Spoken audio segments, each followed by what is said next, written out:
How do you walk around? Are the government policies also deliberate enough to ensure that you are not walking in one direction and policies are taking you in another direction? And I ask, if you are going to convince someone who was keeping his money safely under his pillow, whenever he needs it, he grabs it. Now, how are you going to convince him to come and start paying charges that never go down but keep going up? I understand. That's one.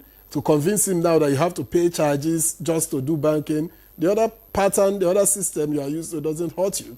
And second, you also want to talk about, after paying the charges, you talk about availability. Sometimes when you need money, they say, okay, you can't get this amount, you can get X amount. These are policies, sometimes deliberate policies. So are you not working at cross purposes? How are you going to achieve your goals at that rate? Thank you so much. The initial person that has been storing his money under his pillow, remember, it comes with its own costs, because that attracts some miscreants around, to come around like insecurity-related issues, knowing fully well that he has money under his pillow. Am I right?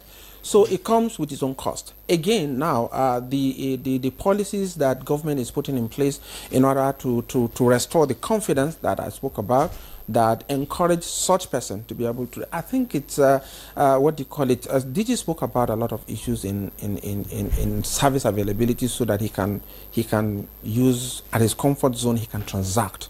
Am I right?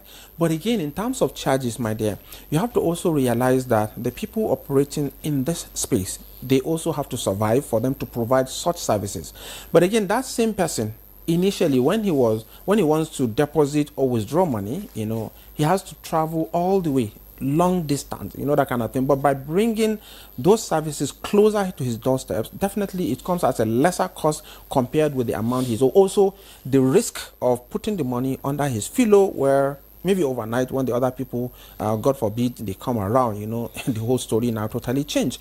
So what the government is doing here is that it's trying to strike a balance. While we encourage people to come into the space, to invest also their money, to bring such initiatives, they also have to pay bills. They also have to do pay some administrative charges. So I think it's all about striking a balance so that Nigeria can actually be a better place for investors, and of course the Nigerian citizens will also be happy for what the government is doing. So I think let me stop at that.